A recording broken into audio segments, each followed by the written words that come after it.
नयाँलाई vote दिइसकेपछि त्यति बेला भोट दिँदाखेरि त मजै आयो साथीहरूलाई।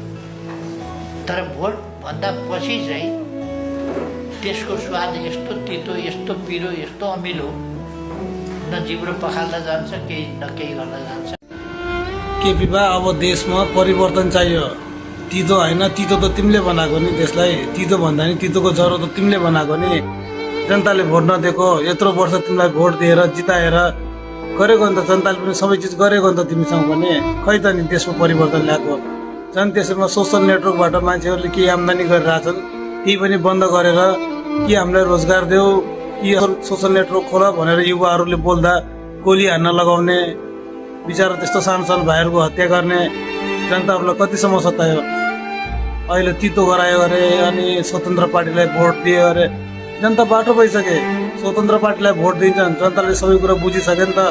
पुरानो दलले केही पनि गर्न सक्दैन, गफ मात्र हो भन्ने त सबै जनताले बुझिसके नि त। जनता बाटो भइसक्यो, अब भेडा छैन नि त जनता।